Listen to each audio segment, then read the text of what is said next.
स्वामी देव स्वामी महाराज ने बहुत अच्छी गाथा के रूप में समझा और बता रहे हैं कि मुक्ति कब मिलेगी। बैंक वाले बाबूजी, क्या कहा मैंने? मुक्ति, हर व्यक्ति चाहता है कि मेरी मुक्ति हो, पर वो कैसे हो, किस कंडीशन में हो और कब हो, हर व्यक्ति चाहता है। हर व्यक्ति ये चाहता है कि मैं संसार से निकल जाऊं, अनंत सुख की प्राप्ति करूं, अनंत ज्ञान की प्राप्ति करूं और मेरा जीवन एक बार इन्विटेशन हो जाए, उसके बाद दोबारा वहां से आना जाने वाला सिस्टम ना हो, पर प्रयास नहीं करता। चाहता तो सब कुछ है, एक ही झटके में माता जी बन जाए, एक ही झटके में महाराज बन जाए, एक ही झटके में करोड़पति बन जाए, एक ही झटके में सब कुछ कर ले। जिस दिन अनंत चौदस का दिन हो उस दिन देखो आप, ऐसा लगता है कि कल ये दीक्षा ले, लेकिन सुबह 4 बजे से हम सबको कोका कोला पी लेता है। मतलब चेहरा कुछ, वचन में कुछ, मन में कुछ, अंतरंग में कुछ, बाहर कुछ, पता नहीं कैसे परिणामों से अपना जीवन जीता है। उसके बहुत अच्छी गाथा यहाँ पर आचार्य कुलकुल देव स्वामी महाराज कहते हैं, या परमात्मा एक एवं हम यो हम सा परमात्म अह मेको मयो पायसो नान्या किंचित विधि स्थिति। उन्होंने कहा मुक्ति कब मिलेगी? भगवान जैसे तुम हो वैसे मैं भी हूं। किसकी अपेक्षा से? रावता जी, किसकी अपेक्षा से? हाथ जोड़कर बोलो, आत्मा की अपेक्षा से। जैसे हम हैं, जैसे भगवान हैं, वैसे ही हम भी हैं। सिर्फ 8 कर्म इस आत्मा में लगे हैं, कहने के लिए 8 हैं, लेकिन इसके 148 प्रकृतियां हैं। कितनी है? फिर उसके भी भेद प्रभेद है। कहने के लिए बेनाड़ा फैमिली 1 है, लेकिन भाई कितने हैं? 5। पत्नी कितनी है? 5। फिर बच्चे कितने हैं? 40। फिर नाती पोते कितने हैं? 80। फिर उनकी बहुएं कितनी हैं? बोले 20। तो मिडिल के कितने हो गए? 125 लोगों की फैमिली। कहने के लिए आप क्या कहते थे? हम बेनाड़ा है, हम रावता है, हम कोयल है, हम जयसवाल है, हम पल्लीवाल है, लेकिन पेड़ एक है, तने पत्ते फल फूल पत्ती ये अलग है। इसी प्रकार कर्म एक, भेद 8, उत्तर भेद अनेक। क्या समझ में आया? ऐसे आचार्य भगवान कह रहे हैं कि भगवान से हम कहते हैं कि भगवान जैसे तुम हो ऐसे हम हैं। यहाँ तो 2 हो गए, और आप कहते हो ध्यान अकेले करो, और ध्यान के लिए भी आया है एकांते सामायिक। क्या शब्द आया? आज जोड़कर बोलो, एकांते सामायिक। सामायिक कैसी होनी चाहिए? डॉक्टर रुचि जी, सामायिक कैसी होनी चाहिए? एकांत में, एक मच्छर ना हो, दंश मशक। क्या कहा? मच्छर को क्या कहते हैं? दंश मशक। चींटी मक्खी नहीं हो और विजाती व्यक्ति ना हो। जैसे हम जेंट्स हैं तो वहां लेडीज ना हो, और अगर लेडीज हो तो वहां जेंट्स ना हो। या तीसरा व्यक्ति जो आप लोग जानते हैं, जिन्हें आप 6 नंबर कहते हैं, वो भी उस स्थान पर ना हो। कोई हल्ला ना हो, डू नॉट डिस्टर्ब। किसी प्रकार का कोई भी ध्यान में किसी भी प्रकार से कोई आपको डिस्टर्ब ना करे। ऐसे स्थान पर, निर्जन वन पर, निर्जन घर पर, निर्जन कमरे में कोई ना हो, ऐसे स्थान पर ध्यान करिए। ये आचार्यों ने लिख दिया। कौन से ग्रंथ में लिख दिया?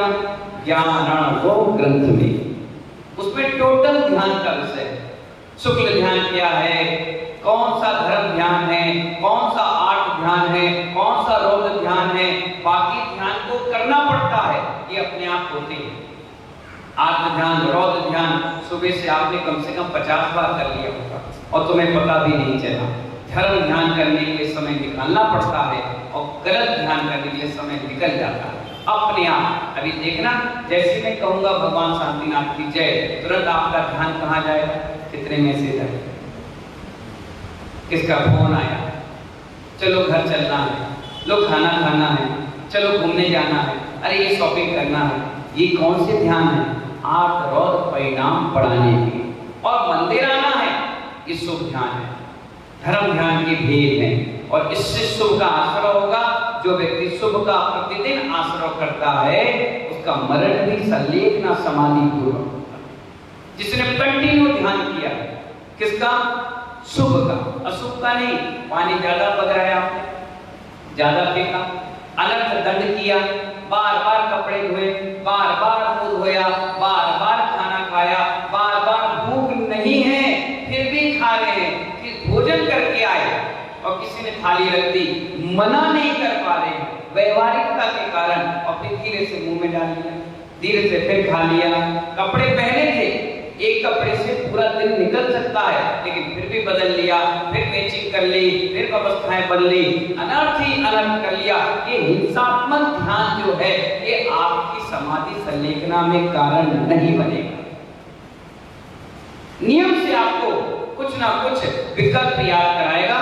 आचार्य कहते हैं जब दो रहोगे तो ध्यान कैसे करोगे? यहां आचार्य कहते हैं जब तक अकेले रहोगे तभी ध्यान करोगे। आचार्य खुद 5 स्वामी महाराज कहते हैं मैं खुद भगवान।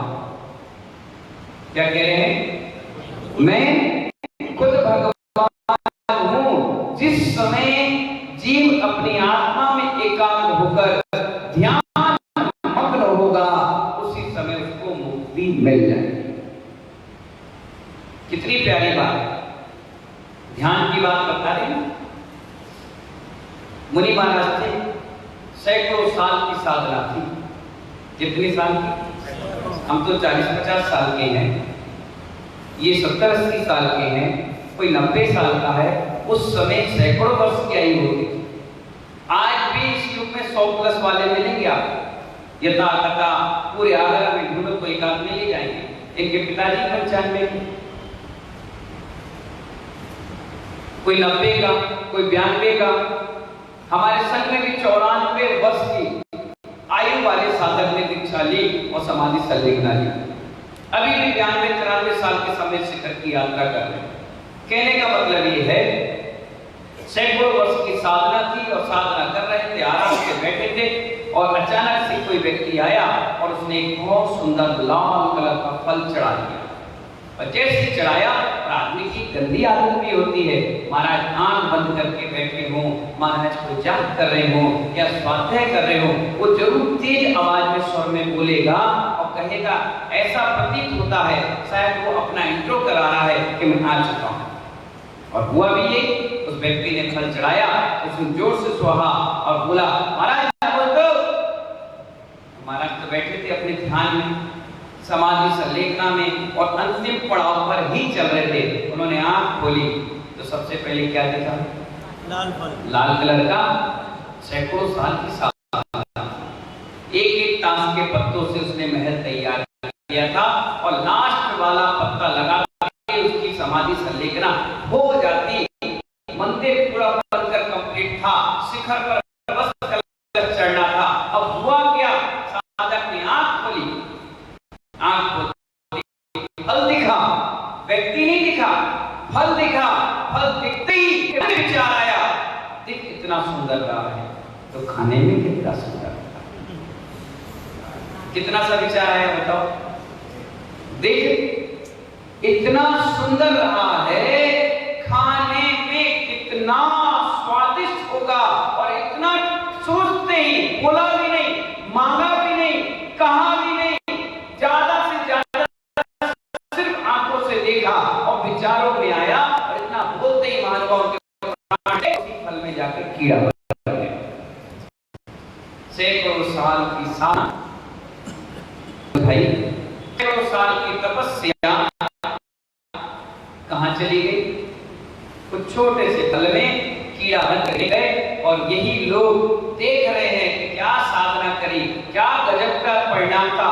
हमने नमोकार मत बोलते रहे और इन्होंने अपने प्राण छोड़े। एक बार छोड़ने वाले से तो पूछ लो उसने सुना कि नहीं सुना। एक बार पता तो करो, पूछो तो कि आप सुन रहे हैं, आपके घर में भी माता पिता है, आपके घर में भी कोई समाधि संलेखना लेता है और हम बड़े धार्मिक हैं, तो हम लोग क्या करते हैं, एक नमोकार का टेप रिकॉर्ड लाते हैं और उसके कान पे ही रख देते हैं। मैं भी आपसे पूछना चाहता हूं, एक ही भजन कितनी बार सुनते हो बताओ? कितनी बार सुनते हो बताओ? 2, 3, 4, बस। अब बार बार आपके कान में सिर्फ नमोकार मत सुनाया जाए, क्या करो? 22 समाधियां कराई, 22 संलेखना भी कराई। हमारे गुरुजी ने हमें सब कुछ सिखाया और कहा कि बेटा जिंदगी में कभी ऐसे पड़ाव आ जाए तो साधक के प्राण जा रहे हो तो संबोधन करना सुनाने से अच्छा है उसकी आत्मा को जागृत करना। अब नमोकार मंत्र लगा तो दिया और अचानक कोई प्राण चले गए, आपने आकर के श्रद्धांजलि सभा रखी, विनयान्जलि सभा रखी और कहा हमारे पिता इतने अच्छे थे, अंत समय तक नमोकार मंत्र सुन करके, हमारी माँ इतनी बढ़िया थी, अंत समय तक जाप सुंदर सुंदर भजन नमोकार मंत्र सुन के गई। एक बार उससे पूछो सुनी या जबरदस्ती सुनाया गया? अगर आप भी हो और आप भी भोजन करने बैठो तो अपने मन मुताबिक चीजें खाते हो, जबरदस्ती कोई मुंह में ठूसे तो यहां तक लाते हो, दांत नीचे लेते हो, हो गया बस। क्यों? कोई खिला रहा है ना तो खाओ ना, खाओ अच्छे से खाओ, कितना खाओ? मानो संलेखना चल रही है, आदमी की अपना जाती है। हमने झांसी में जब समाधि कर रहे थे तो जो साधक थे उनको नमोकार मंत्र सुनाया, एक बार सुनाया, फिर पूछा महाराज कैसा लग रहा है और सुनाए? वो कह रहे थे हाँ, तब हमने सुनाया। वो कहते नहीं, कोई बात नहीं, हमने समाधि मार्ग सुनाए, हाँ सुनाओ। कुछ ऐसे भी साधक हैं जिन्होंने हमसे कहा आप नहीं सुनाएंगे, तो बोले कौन सुनाएगा? बोले हम खुद सुनाएंगे। मैंने कहा सुनाओ, तो कहने लगे दिन रात मेरे स्वामी मैं भावना ये भाऊं देहांत के समय में तुमको ना भूलना। मैंने कहा वाह, ये है समाधि संलेखना।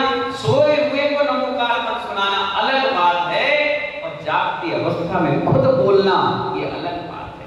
ये है साधक की अच्छी पहचान कि उसने जीवन जिया है, इसलिए जीने का आनंद आ रहा है। जिसने जीवन जिए नहीं, नमोकार मंत्र सुने नहीं, तुमने तो जबरदस्ती इसको सुनाया, पकड़ के सुनाया, बोल कर सुनाया, हिला हिला कर सो रहा है तब भी सुना रहे, परिणाम नहीं बनते, बिगड़ते।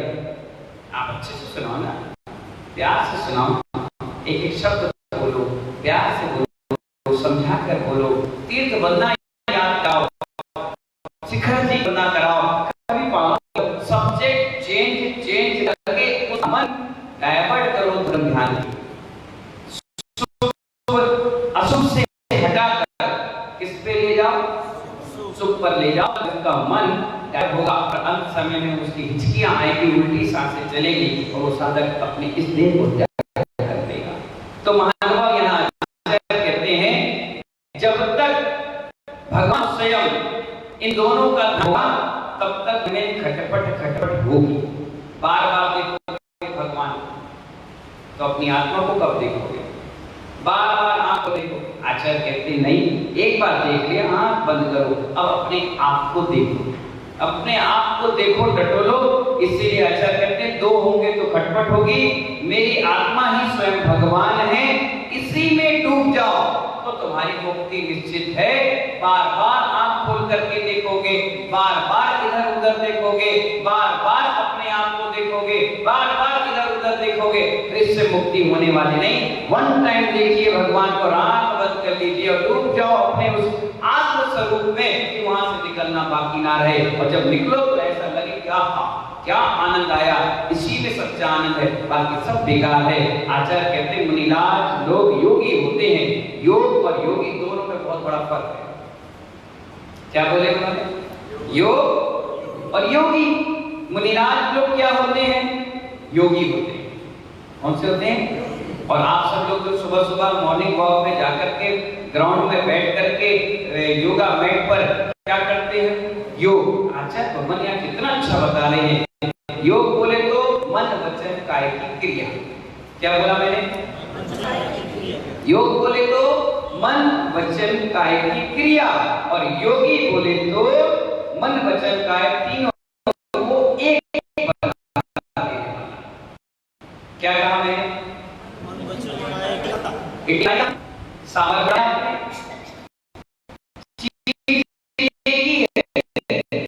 लेकिन मिक्स कितनी चीज है? दाल है, डाली है, लेकिन सब इस प्रकार योगी का मतलब मन वचन का एक करना, और योग का मतलब हुआ मन भी अलग है, वचन भी अलग है और काया भी अलग है। योग का मतलब होता है जब आप एक्सरसाइज करते हैं, उसे क्या कहते हैं? योग। हाथ पैर चलना उठना बैठना सांस लेना अनुलोम विलोम करना, ये कहलाता है योग। और इन सबको एक जगह एकत्रित करके ध्यान किया जाता है, उसे कहते हैं योगी। यहाँ आचार्य भगवान कहते हैं मनसा यत् वचन यत् कर्मण यत्, ये दुरात्मा व्यक्ति होता है। मन में कुछ, वचन में कुछ और काया में कुछ, और मन में एक विचार, वचन में अलग विचार और काया में अलग विचार। ये तो हो गया पाप बंध का कारण। और मनसा एकम, वचन एकम, कर्मणा एकम, ये महात्मा नाम मन वचन का एकार होगा, वही व्यक्ति महात्मा और योगी होगा। अगर आप हमसे भी पूछोगे तो हमारा मन एक है, हमारे वचन एक है और हमारी काया एक है। हमारे मन में कुछ नहीं चल रहा, वचन में कुछ ऐसा नहीं चल रहा, काया में ऐसा कुछ नहीं चल रहा। इसलिए हम जितने भी दिगंबर साधु हैं ये सब योगी हैं। क्या है? हमारा मन ही नहीं चल रहा। आप कितने अच्छे कहने लाकर रख दो, हमारा मन नहीं चलेगा।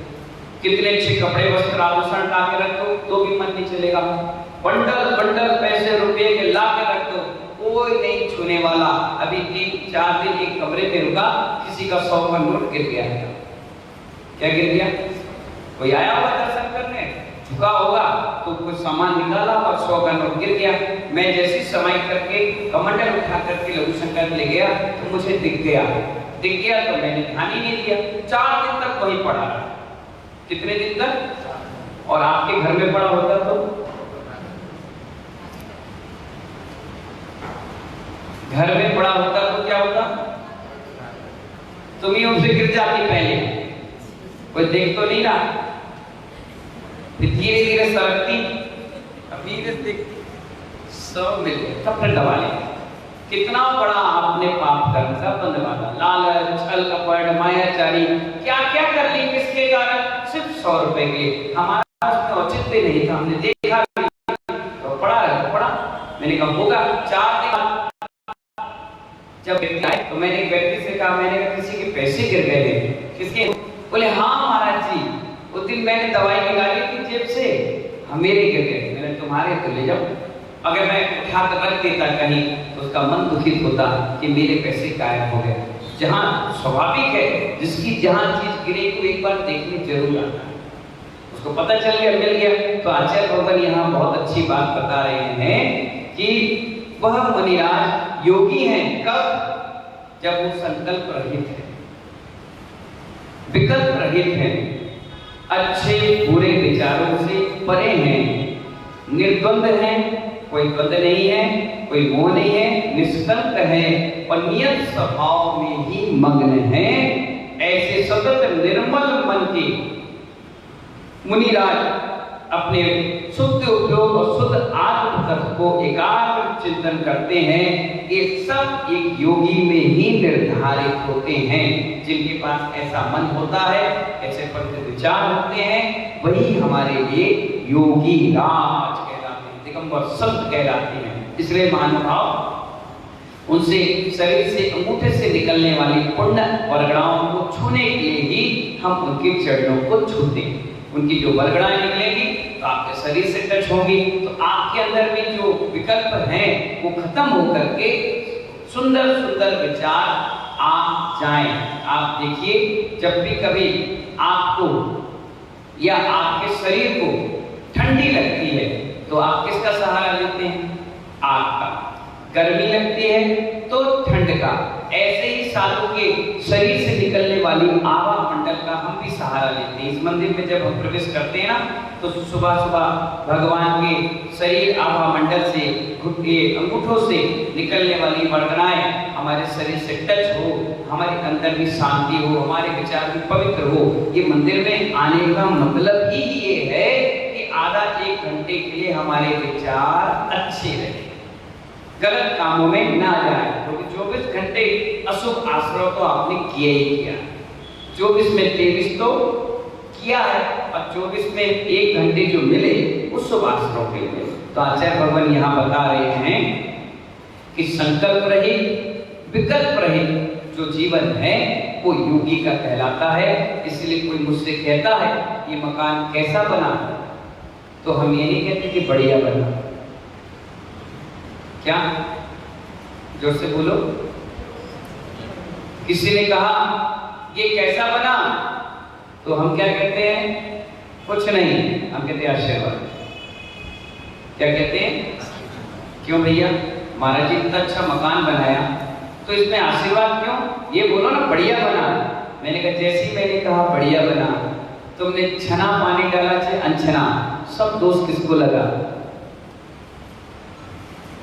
आपने ईंट कैसी लगाई, किसको लगा दोष? आपने पूछा हाल कैसा हुआ, हमने कहा ठीक हुआ। कैसा बना, तो हम नहीं कुछ बोलेंगे कैसे बना। अगर बोल दिया तो क्या लग गया? आरम सारम का। तुमने तो नहीं कही, किसी ने पूछी आपसे तो क्या कहा आपने? ठीक बना या ठीक हुआ? अच्छा बढ़िया, समझदार। कभी नहीं कह सकते। किसी ने अच्छे कपड़े पहने और उसने पूछ लिया कि हम महाराज जी कैसे कपड़े अच्छे लग रहे हैं, तो हम भी ये नहीं कह सकते अच्छे लग रहे बुरे लग रहे। तुम जानो, तुम्हारा काम जाने, हमें क्या करना। हम कभी बोल ही नहीं सकते, हमारे मुख को सिल दिया गया है। जैसे ही कपड़े हटे वैसे लफड़े खत्म हो गए। नो कपड़ा नो लफड़ा, सब चीजें अलग। कोई ये भी नहीं कह सकता महाराज जी मैं कैसा दिख रहा हूं, जैसे दिखते हो वैसे ही दिखोगे। अभी बोल लिया है वैसे हो जाओ। आधा एक घंटे की कहानी है, उसके बाद 0 घंटे। मन को वचन को एक करिए, योगी बनिए। योगी, योग मत करो, योग करोगे तो शरीर स्वस्थ होगा और योगी बनोगे तो मन स्वस्थ होगा, वचन स्वस्थ होगा और ये काय भी स्वस्थ होगा। और इसी के साथ अपनी आत्मा को भगवान बनने की प्रक्रिया भी आगे बढ़ जाएगी। हम सबका पुरुषार्थ कम करने का है, महिलाओं को पुरुषार्थ डबल करना है। पहले तो स्त्री पर्याय का छेद और छेद के बाद मुनि और मुनि के बाद फिर मोक्ष। ये स्त्री पर्याय मिली है तो कहीं ना कहीं हमने सम्यक दर्शन धारण नहीं किया और इन्हें किया था, इसलिए हमें ये जेंट्स की पर्याय मिली और जेंट्स में और मजबूती मिल गई कि हम सब लोग मुनि बन गए, और मजबूती मिल गई उपाध्याय बन गए, और मजबूती मिलेगी तो समाधि संलग्न अच्छी हो जाएगी। इसीलिए साधुओं को 24 घंटे नियम संयम त्याग तपस्या में बांध दिया गया कि आप इसी चीज में रहो तो अंत समय में तुम्हें यही चीज याद आए, बाकी सब चीजें नहीं आए। इन्हीं मंगल भावनाओं के साथ सभी को बहुत बहुत मंगल आशीर्वाद। रेड सार की ये 100वीं नंबर की गाथा भी आज कंप्लीट हो